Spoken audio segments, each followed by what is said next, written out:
안녕하십니까. 개인회생위원 법원 출신 법무사 남태입니다. 모든 세입자분들이 자신의 보증금을 지키기 위해 꼭 알아야 할 중요한 내용입니다.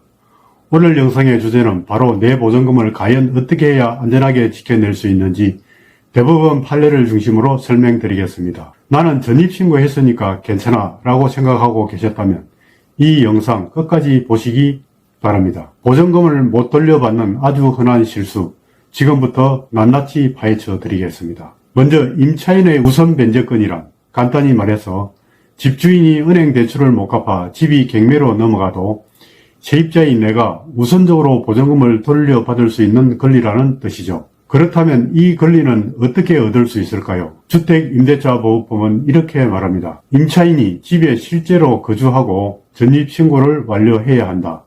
즉 주택인도와 전입신고 이 두 가지 요건을 충족하면 우선 변제권이 생깁니다. 그래서 많은 분들이 그럼 나 전입신고했으니까 이제 걱정 없겠지 라고 생각합니다. 그런데 여기서 큰 함정이 있습니다. 전입신고만 빨리 하면 끝이라고 생각하면 큰일 납니다. 정확하게는 언제까지 그 상태를 유지하고 있어야 하느냐가 핵심입니다. 여기서 중요한 대법원 판례가 하나 있습니다. 2007-17475호 판결입니다. 이 판결에서 대법원은 분명히 말합니다. 세입자가 전입신고와 입주를 완료했더라도 경매 절차의 배당 요구 종기까지 그 상태를 유지하지 않으면 우선 변제권이 인정되지 않는다. 즉 임차인이 중간에 전출하면 보증금을 날릴 수 있다는 사실입니다. 서울의 한 원룸에 살던 A씨의 사례를 살펴보면 A씨는 2020년 1월 계약하고 전입신고와 입주를 완료, 이제 보증금은 안전하다 생각하고 있었죠. 그러나 2023년 5월 친구 집으로 주소를 옮겨버립니다. 그리고 한 달 뒤인 2023년 6월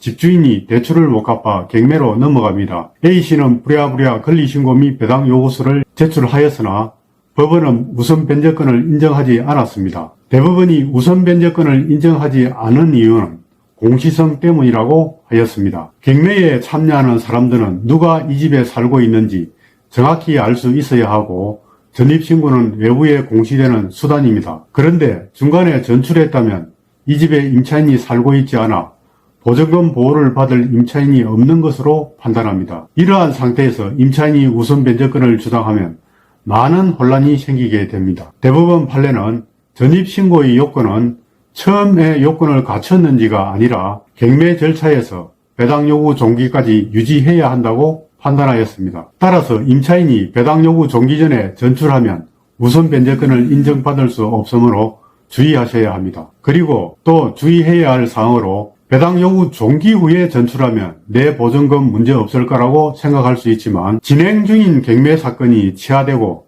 다시 경매가 진행된다면 다시 배당 요구 종기를 지정하므로 나의 보증금에 대한 우선 변제권이 상실될 수 있습니다. 따라서 임차인은 경매 절차가 끝날 때까지 전입을 계속 유지하시거나 꼭 필요한 경우 임차권 등기를 한 후에 주소를 옮기시기 바랍니다. 그렇다면 임차인들은 내 보증금을 지키기 위해 어떻게 행동해야 할까요? 첫 번째로 전입신고 유지가 핵심입니다. 이사 안 가고 주소만 옮겨도 위험합니다. 두 번째로 경매 정보 사이트나 등기부 등본에 경매 개시 결정이 있는지 체크하시기 바랍니다. 세 번째, 권리신고 및 배당 요구를 꼭 하세요. 우선 변제권은 자동이 아닙니다.